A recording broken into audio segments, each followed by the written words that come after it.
Ready? Hi, my name is Yana. I'm a modern Ajma, and today I'm going to talk about my 15 favorite reads from 2024. I was looking over the list of books that I read in 2024, and there are 153 of them. I do include the Neapolitan novels as one, which is why there is that discrepancy from my story graph. I'm really not here to nitpick. If anything, I want to include the Neapolitan novels as one book because I love seeing the number of my 500 plus page count to go as high as possible. At this point, I will accept anything above 5%.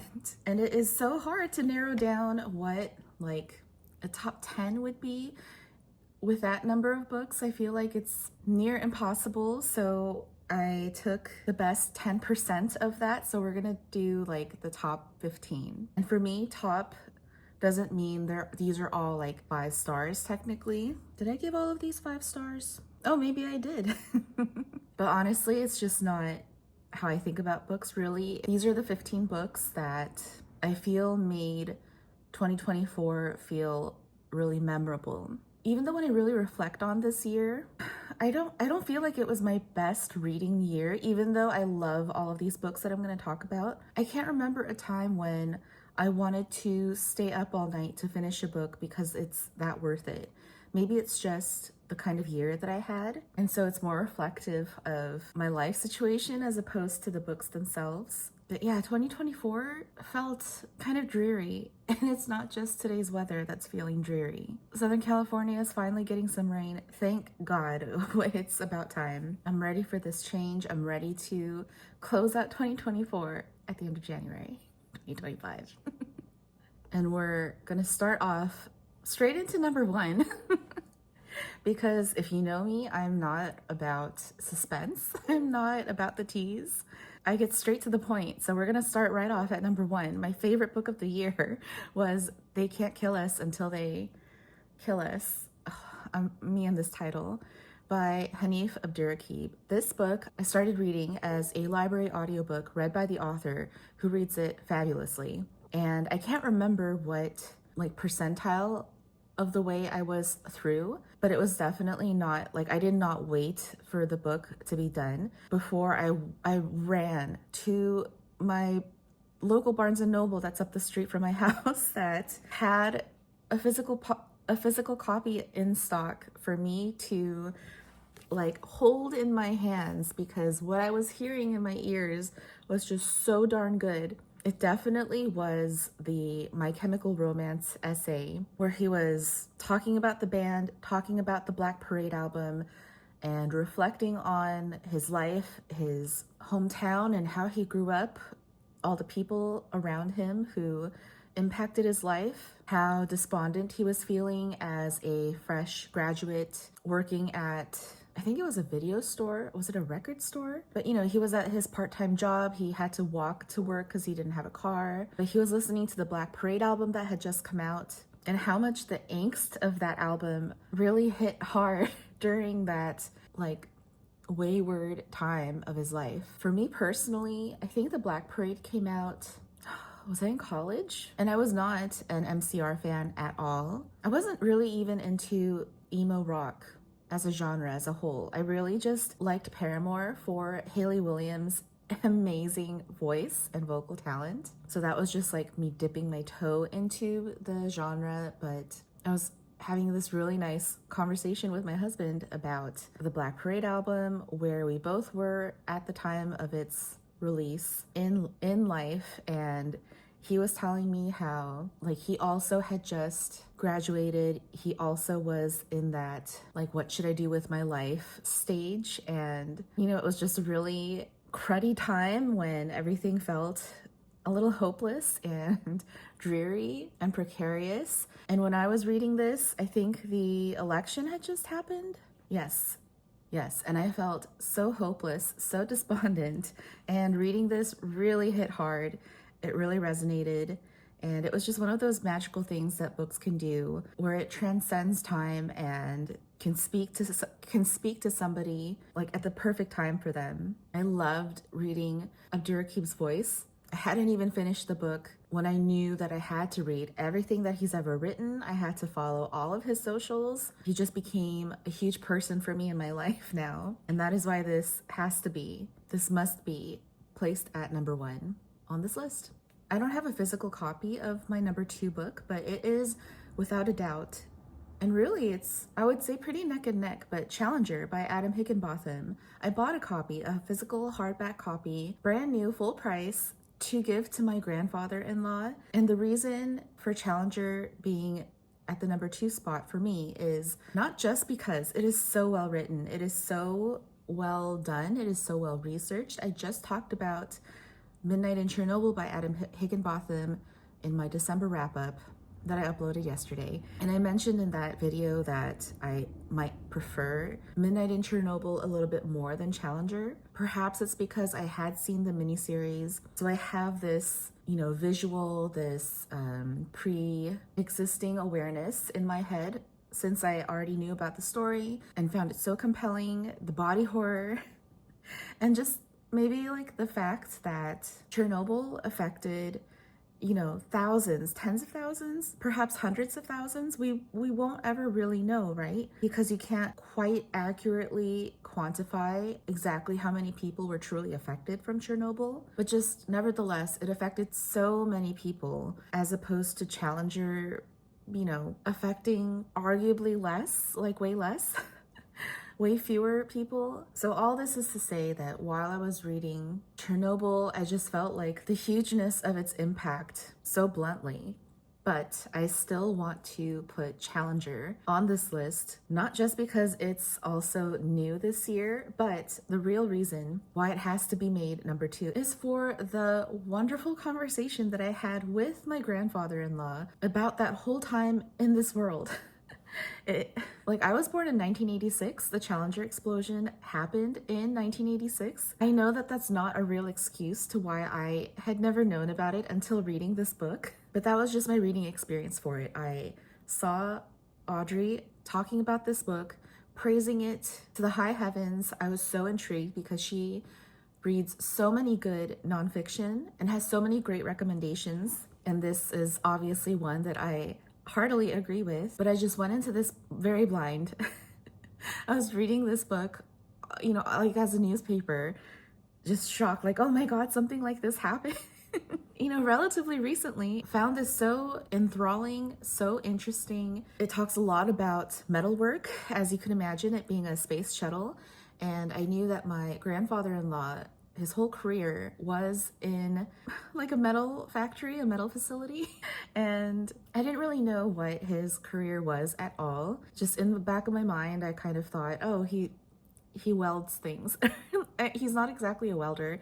He's really more of an engineer. Again, I'm very vague because I don't concretely know. Nevertheless, I had a conversation with my grandfather-in-law and I wanted to ask him, oh, you were alive and cognizant and American during this incident. What were your thoughts about it? And he just looked at me like, that was my whole career. Like, he made things for the space shuttle exploration. And when the Challenger happened, he was devastated. But we just spent a delightful several afternoons talking about the explosion itself, that time in their lives when all of that was going on, his career. He was so delighted showing me his book of memories with photographs and memorabilia from his career, all these wonderful black and white photographs and like documents. And he told me so many stories. And it's just one of those things where your reading experience and your life experience happily come together and form a core memory. So even if you don't happen to have a grandfather-in-law who was working on the Challenger, I would still highly recommend this book for you. It's just such a well-told story. I know everyone talks about Patrick Radden Keefe, whose books I read this year as well. I highly recommend all 3 of them, but really we're talking about very similar books, like all nonfiction, all well-researched, well-written, well-told stories of very recent history. But out of the 2 Higginbothams and the 3 Radden Keefes that I read this year, I'm picking Challenger. as the representative to be on this list. Yeah, I cannot recommend this enough. I loved the audiobook for it. The physical book itself is just a satisfying, weighty tome. And if you love nonfiction, if you are nonfiction curious, like you feel like you should add more nonfic into your reading life this year, by all means start with Challenger. I must have Toni Morrison's Song of Solomon for my number 3 slot. A lot of people decided to read Toni Morrison in 2024, which was wonderful. I've been seeing a lot of The Bluest Eye and Sula in their lists. I agree with them all. When I started off with The Bluest Eye in 2024, and it was the first Toni Morrison I'd ever read, I was so stunned at how strong it was for a debut novel, how mature her voice is. The Bluest Eye is about children growing up, but the voice, Morrison's voice, held so much gravity, so much dignity, and it made me trust her going forward for every book of hers that I have read so far. And I've only made it to the 3. I've read The Bluest Eye, Sula, and Song of Solomon. And when I read this, I mean, I felt like nothing could top The Bluest Eye. It was just so good. And Sula was very good as well. It was one of those books where after I finished reading it, I just like put it on my chest and stared up into the ceiling and just thought. But when I read Song of Solomon, oh my goodness. As you can see, I highlighted a lot. There's so much in this story about this guy named Milkman and his life and all the choices that he's made and all the people that he ran into along the way. It just is a perfect novel. As I was reading this, I knew that I would wish that I could read this for the first time again. This is just one of those books. And this was one of the books that CJ did for Sunny's Book Club, and she made this fantastic, I think this is my favorite hat of hers. They match. It's so good. Like, she gets it. She picked the right one. She made the perfect hat. I know that Sula is getting all of the love from most booktubers, but I want to throw in my 2 cents for Song of Solomon. Like, this is the best. I should wear this hat more often. I don't really wear baseball caps too often because I'm such an ajumma. I wear those like huge sun hats to cover my entire front, sides, back of my neck when I'm out in the sun. And alas, baseball hats leave way too much skin exposed to the solar rays, but this is a good hat. I read Paradais by Fernanda Melchor when I was vacationing in Hawaii back in August.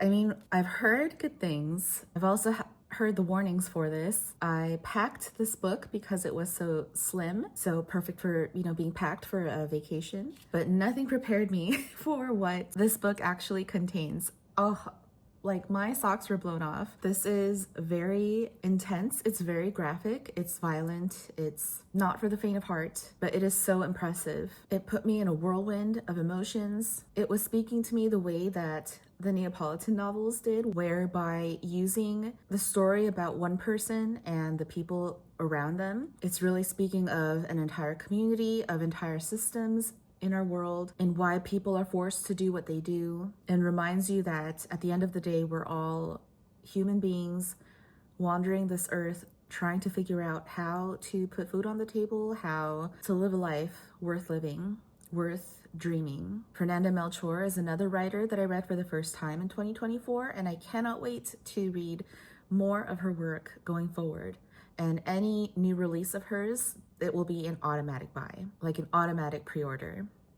Number 5, I had to pick Hope by Andrew Ridker. I read this earlier in the year and I was like, oh my God, is this the best book of the year? For me at the time, it definitely was. This is just one of those unassuming novels that I just expected to be entertained, to be thought-provoking, to be humorous, to be, palatable. And it is all of those things. But at the same time, there is so much heart behind this insipid little man of a main character. And I think each part, or like each chapter, is on each one of his family members.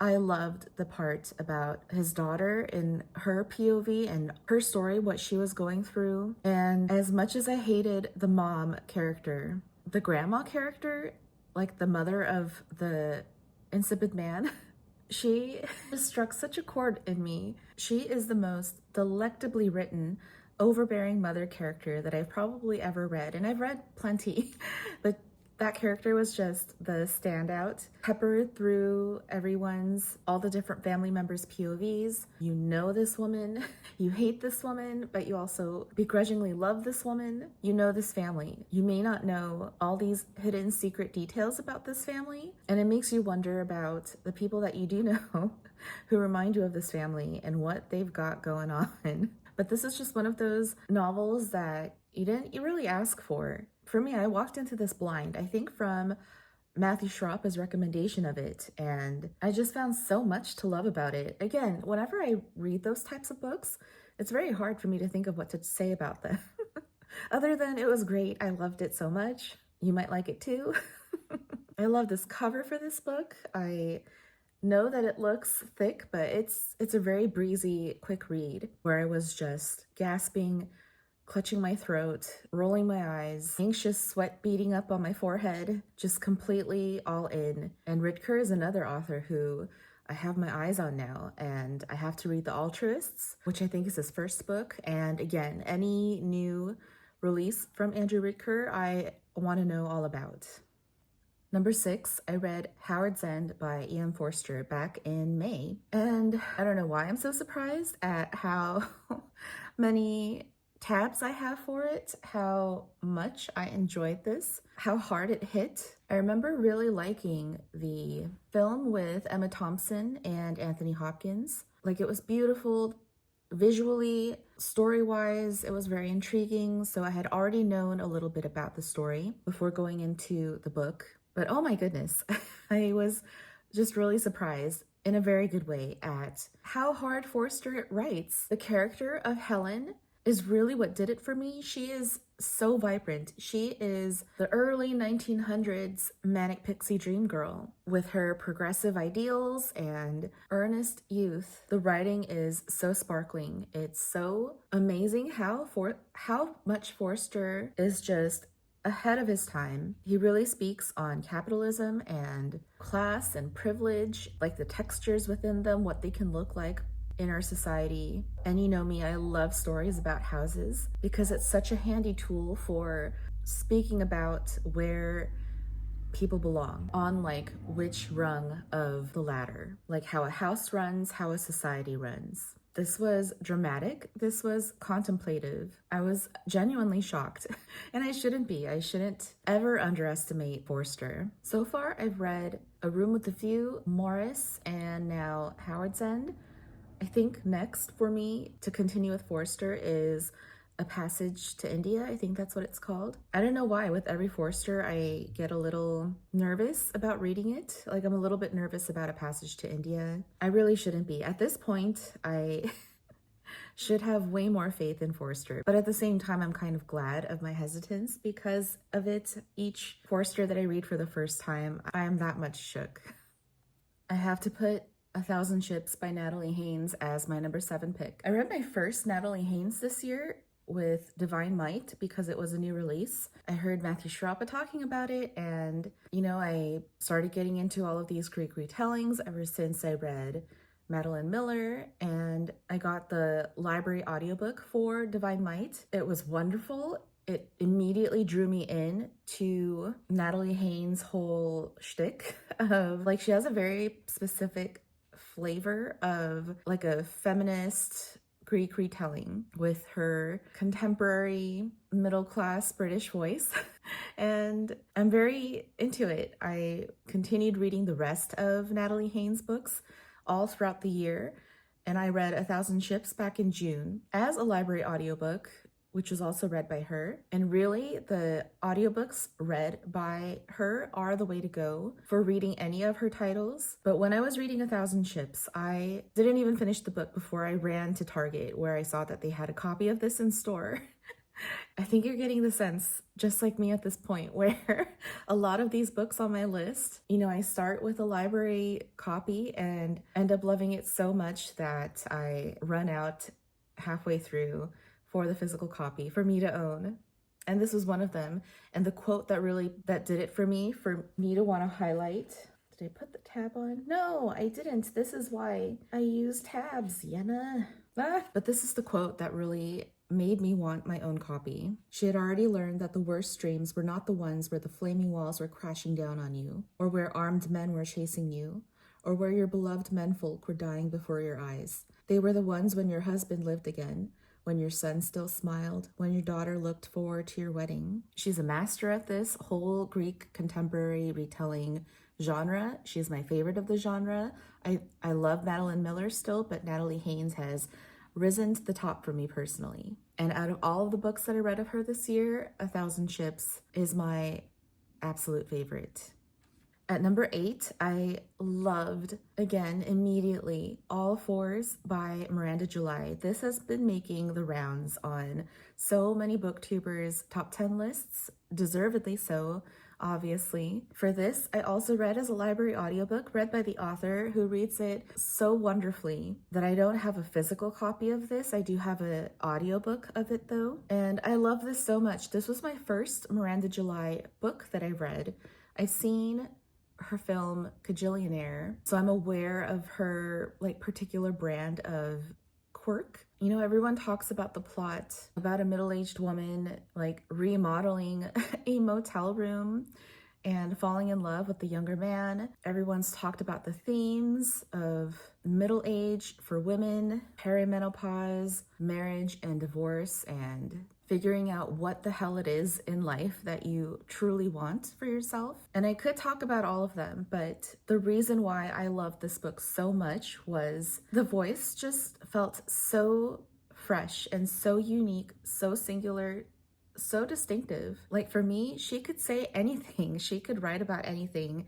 And as long as it's in her own unique take, I will be enthralled. Because at the root of it, there's just so much heart. She's so earnest and wants to be genuine to herself in her approach to everything. And by her, I mean Miranda July, as well as this character in All Fours that we're presuming is Miranda July herself. I'm not sure if this is supposed to be an autofiction or not, but I truly found this book to be exquisite and very magical. I just felt so much empathy from me coming from her, and it was as if we were both in a symbiotic dance together and mutual appreciation. I loved every wonky twist and turn this book made plot-wise. I spent so many wonderful minutes imagining what this dance would look like, both her dance, the characters, as well as our reader-writer symbiotic dance. And just throughout, I found myself smiling, thinking fondly, just feeling really good that such a story exists, this book exists. And the cherry on top is that it's resonating with so many people. So I also add my hat into the ring for love of this book. For number 9, I am putting I'm cheating a little bit, but I'm just putting all 3 of the Gil Schafer books that I read this year. And I own all 3 of them, and I love seeing it stacked in my house. It's one of those things where if you are a publisher and you're making a series for an author, this is a design book. This is a big art coffee table book. You would think that you would make it look unified as a series, and the publisher understood the assignment. These books are beautiful. I started reading Home at Last. That was the first Gil Schafer book that I read this year, just because I was wandering around Barnes & Noble, as you do, and looking at all of the different titles and being a cheapskate by... I'm not a cheapskate. I am thrifty. Being thrifty by using the library. And I read Home at Last from the library, but I loved it so much that I just went ahead and bought all 3 of them. Because It looked so good. I was so impressed by Gil Schafer as a person, as a human being. His writing is straightforward and no nonsense and just really earnest. I love the way that he thinks. He really does right by his clients and appreciates their take, what they want for their house, for them to live in, and he just brings all of his insight and skills and his own personal experiences to add on to like the wealth of knowledge that goes into creating a wonderful house for a family to live in. There was just nothing I didn't like about all three of these books. There is no wasted page. The photos themselves of every project that he highlights is stunning, including like the exterior shots of like a view, you know, no house in sight, because it is a photo of the view of whether it's coming from the drive on your way to the house, like the beginning of the experience for the house itself, or like the view from the back. I learned a lot reading these books. I am really not a huge architecture buff. Like I don't really go out of my way to learn about architecture and, you know, look at famous buildings, which only makes him that much more relatable for the layman to appreciate. He has a very classical, historical aesthetic that I guess I'm more inclined towards than not. But I would say even if it's not really your cup of tea aesthetically, I would still give this a flip through. Because yes, the visuals are stunning. The book is very well made. The pages are thick and high quality. The layout and formatting of each page is so cleanly done. And then when you're reading his words, he just comes across as a really nice guy who knows what the hell he's doing. And honestly, that is just so refreshing today. That satisfaction of feeling someone good is at the wheel and you feel safe and secure. Again, if Gil Schafer were to ever have a new release book, I will be the first in line to grab a copy. At number 10, I have The Anthropologists by Aysegul Savas, which I read back in July. This is another book that has been making the rounds on a lot of people's top 10 lists, and I'm very happy to see it because this is not a very big book, like in every sense of the word. It's very slim. However, it was a slow read for me. Like it's a very slow, meandering, ephemeral sort of book. It's very quiet. And I love when, you know, like the small, quiet books have their moment in the spotlight and it's not taken away by the plethora of like loud, big, punchy books. And I just found this to be so beautiful. I love Aysegul Savas as a writer. I think 2 years ago, I had White on White as one of my top 10. I don't think I can pick a favorite between the two. They both just feel so different for me, even though the voice, like I can hear, is very much the same. It's just doing different things. And maybe this book is just one of those right place at the right time type of books to come along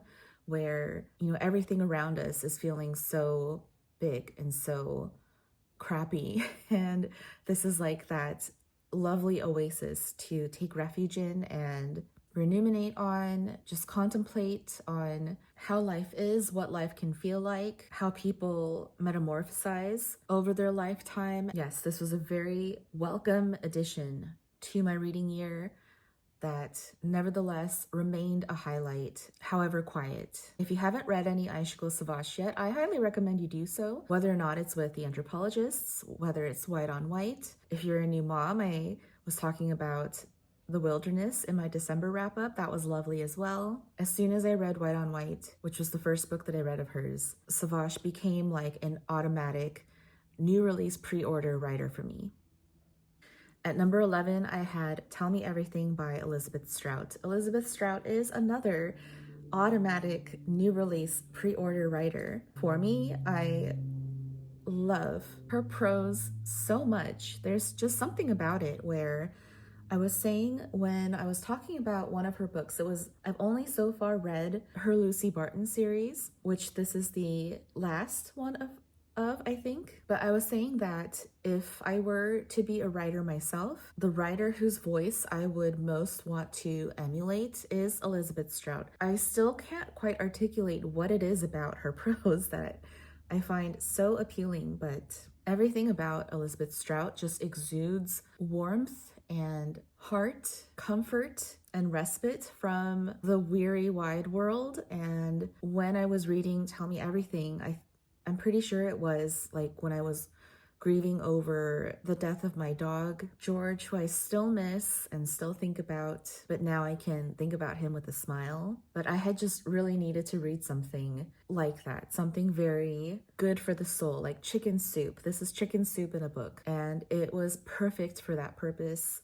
Even if your dog didn't just die, you would still, I think, would really enjoy Tell Me Everything because it's just so objectively lovely. It speaks to humanity, both good and bad, and it's just so full of heart. Like, this is essentially my comfort zone. This is where I feel the most at home in a book. What this does, everything about it. I'm still at that stage where I'm kind of still discovering a new to me writer, and therefore I can say glibly that everything that Elizabeth Strout writes I can love wholeheartedly, but I truly think that Tell Me Everything is a standout. In her oeuvre, it's easy to chalk that judgment up to recency bias since this is her latest release, and only time will tell if this one is a standout truly, but I think it is. And I definitely have to put this in my top 10% of books read this year. For number 12, I have Grief is for People by Sloane Crosley. I was a little hemming and hawing if I should include this or not because it does feel quite similar to Tell Me Everything by Elizabeth Strout, and that's why they're placed so close together on this favorite 15 list. But when I think back on it, I really did love this so much, and it really did feel special. I loved Sloane Crosley ever since I read her first book, I Was Told There'd Be Cake, like back in the early 2000s, and I feel like she's come such a long way. So in my brain, because both of these books came out this year, they both speak on grief. These two books in my brain are just forever linked together. And so I was thinking, oh, I should just pick one between the two of them, but ultimately I couldn't. Like, I really just wanted to add both of these books into this list, and as always, I found Crosley's writing extremely sharp, clever. The way that she speaks on grief is so fresh. Like, I haven't really read grief articulated this way before, not just because Sloane Crosley articulates in a very singular way, for which I'm obviously a very big fan of, but it's just one of those books that kind of unlocked a new feeling in your brain where, you know, you've known what grief is all your life, but you've never tasted this particular flavor of grief before until now. And so this just becomes indelible in your brain. This is one of those books that you don't really ask for. Nevertheless, once you do read it, you feel very grateful for it. And like, it kind of reshapes your brain, opens your eyes to something that you never noticed before. Another quiet book that I'm glad has made an impact, that I hope will make a bigger impact into our little booktube world. For number 13, I loved Good Material by Dolly Alderton, and it is the one book of this list that I do not own, neither physical or audio. However, I did read this as a library audio, which I loved. They cast the two voice actors so well. I can't remember the male writer, even though he reads for like 90% of the book. But the female voice is Vanessa Kirby, and I hope she reads more audiobooks. I was very impressed by her performance. And really, it was that final 10% of the book that really made the lasting impression and really bumped this book up to be on this list. I think this is also the first year that I read Dolly Alderton. I read all of her books. I read Everything I Know About Love, I think that's the title. And then I read this, and then I read Ghosts. I also loved Ghosts. I did not get along with Everything I Know About Love to the point where I was ready to just swear off Dolly Alderton forever, but I'm so glad that I didn't, because I then next read this book, Good Material, and I gave it 5 stars when I gave Everything I Know About Love 1 star, like absolutely hating it. So I did this complete 180, but I really appreciated all of the things that she's doing as a writer, like laying out this contemporary world that we are living in, these spaces that we occupy, the little things that we take notice of. My favorite detail in Good Material was the main character. He's this very sad sack type of guy who had been in a very long-term relationship beginning in his 20s, but then in his mid to late 30s, he finds himself suddenly broken up with, and now he's single in a world of married friends with children. And so her articulation of these systems in our society where, you know, you're basically fucked if you're that single guy in this group. And also he's just noticing all these other men of his who are his peers, but they have more hair than he does. Like there was a little detail where, and it was just like a throwaway line, but some other guy running his hands through his hair, through his lustrous hair, luscious hair. And there was so much weight in that throwaway sentence. And yes, there was just so much to love about this. I loved Ghosts as well. I feel like I did feel more reading Ghosts. Like I think I cried reading Ghosts and I told people about Ghosts, but upon reflection, and it's not just because Good Material is the new release of 2024, but I did feel like an overall harder impact from Good Material. Out of the three, Good Material is my favorite. It is the one that I most want to reread, so I should find myself an audiobook copy of that, or a physical copy will do. Like it's very easy to chalk up Good Material as a like romancy, frothy, frivolous, contemporary fiction. And it kind of is in tone. Like it's very fun. Dolly Alderton is a very fun writer. All of her books are very fun on a surface level, but there's also depth within, and you know, she's like the Cheesecake Factory. There is something for everyone in this. Like you've got drama, you've got hijinks, you've got a classic setup and a spike, you've got doomed romance, you've got a 30-something-year-old bachelor renting a houseboat in London. This was very fun. This was a romp. This was a thoughtful banger, very earnest. For number 14, I am quite surprised that I have a Rachel Cusk in this top 10% list. But for Arlington Park, oh, this book really did something to me. And I almost forgot that it did until I was looking through my 2024 journal and I saw how much I wrote about it. And normally I don't write this much for everything, really. You know, like I typically write like a block, much less the whole page, as I did for Arlington Park. Like I remember feeling so obsessive while writing my thoughts about this, and it made me relive like all of the insidious, absolutely insidious plot lines and like vignettes and like the husband characters. And it's not just the husbands. There were many Karens in this book. And there were so many exquisite sentences throughout this book. And how she visualized this world, this suburban, upper middle class community and its residents. It was done just so well, so cerebrally. Yeah, I was stunned. Like a symphony of taupe. I'd also read Little Children by Tom Paradais, which is very similar to Arlington Park. It's both talking about the same things, set in the same type of world. However, I did obsess more, way more, for Arlington Park. Little Children made me just see the characters better and empathize for them more. But Arlington Park, I, you know, was like, it was like watching The Real Housewives or something, but in a very like Rachel Cusky way. Like I just think that this was written a bit better. It was done better. It was a little more memorable, but it really was the sentences. Oh, beautiful sentences. It was not enough to have subjugated the rooms of her house, to have mastered the weekly disciplines of shopping and cooking, to have penetrated her husband, her children, her possessions, with such sanitary force that their very natures seemed to recur, like laundry, in a transfigurative cycle of cleanliness. It was not enough. Sometimes she wondered if it was anything at all to be in control. For Martin, her body was like a village that over time had sprawled and grown until it became a bustling center, cut through with new roads and modern developments, some of them unsightly. It had changed, but it was where he lived. There's another horrendous mom character in this book. Oh, that I had forgotten all about until I revisited my notes. Yeah, this is a book that I'm just aching to reread again.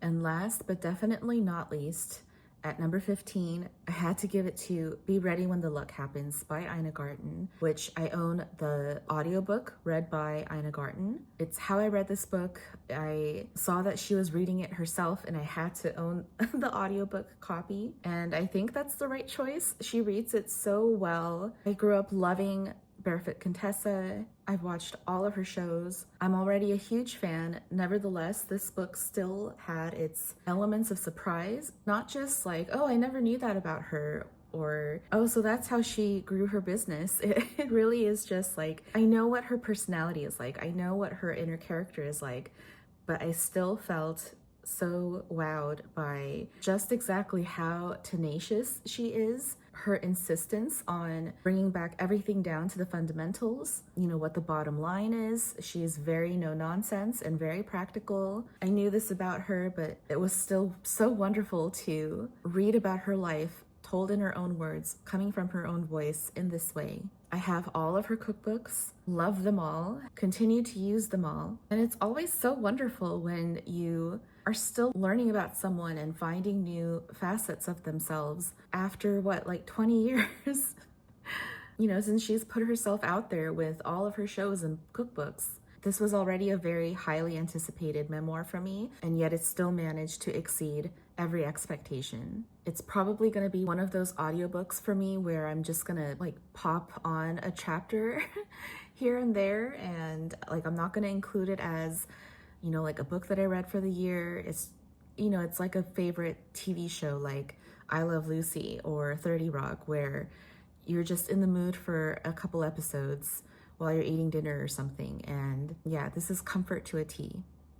I was trying to reflect on my 2024 reading last night, like in preparation for this video. I'm giggling because I don't really prep for videos. I basically like think about what I'm going to talk about and how I'm going to talk about them in like a rough outline, record it, immediately edit, and then immediately upload. It's just all I have time for. But I was just thinking about my reading year and seeing every book that I read. As you can see, there have been so many great ones. Like I could have easily extended this into like my top 25, my favorite 25. I was kind of thinking like, oh, maybe I can cheat and keep it to like my top 10. But, you know, as you can see when I was talking about each book, that there were other very similar books that I could compare it with that I, you know, could be like a second runner up. But in the end, this is how I thought to make this video. And I did find so many amazing new writers to be turned on to for the future, like writers who I feel are just a part of my life now and will forever remain in my life. You know, like I cannot imagine my life without a Natalie Haynes audiobook, for example, going forward. So even though I feel like 2024 hasn't necessarily been like the best reading year I've ever had, I still look at this list of books and think how wonderful. Like, I'm just so grateful that all of these books came into my life when they did, how they did this year, and I'm looking forward to more. I'm looking forward to what's in store for 2025, like onwards and upwards. I hope all of your reading lives are going well and that you've had a good 2024 reading life. I don't know, have you also felt this way? Like something just seems to not be clicking this year, but when you look at the list of books, it's not their fault. It must be you. It must be me. Yeah, I don't know what it is. Maybe just low-grade depression, but usually books are the things that pull me out of it. You know, maybe it's, I mean, I'm still seeing like a pretty good, decent variety of books that I talked about today, and I do try to bring you a unsurpassed level of book variety in my monthly wrap-ups, but maybe I need to like up the ante more. I don't know, we'll see. We'll try that as an experiment for 2025. So as always, thank you so much for watching this video, any other videos of mine that you've been watching, for commenting and telling me about your experiences with these books, and any other recommendations that you might have of other books that remind you of what we've been talking about so far. And I am still here. I'm clinging on to this little thing of booktube that we all find our little daily joys in. I don't know, end of the year always gets me, I mean, honestly, either sick or just a little morose, not necessarily because like the year is ending and it was so great, I'm sad to say goodbye, like not at all. I didn't really feel that way at all about 2024. I will cling on to hope for a good 2025. Reading wise, at least. So I'm gonna keep it moving, and thank you for watching, and I will see you very soon again for like January stuff. Bye. See you soon.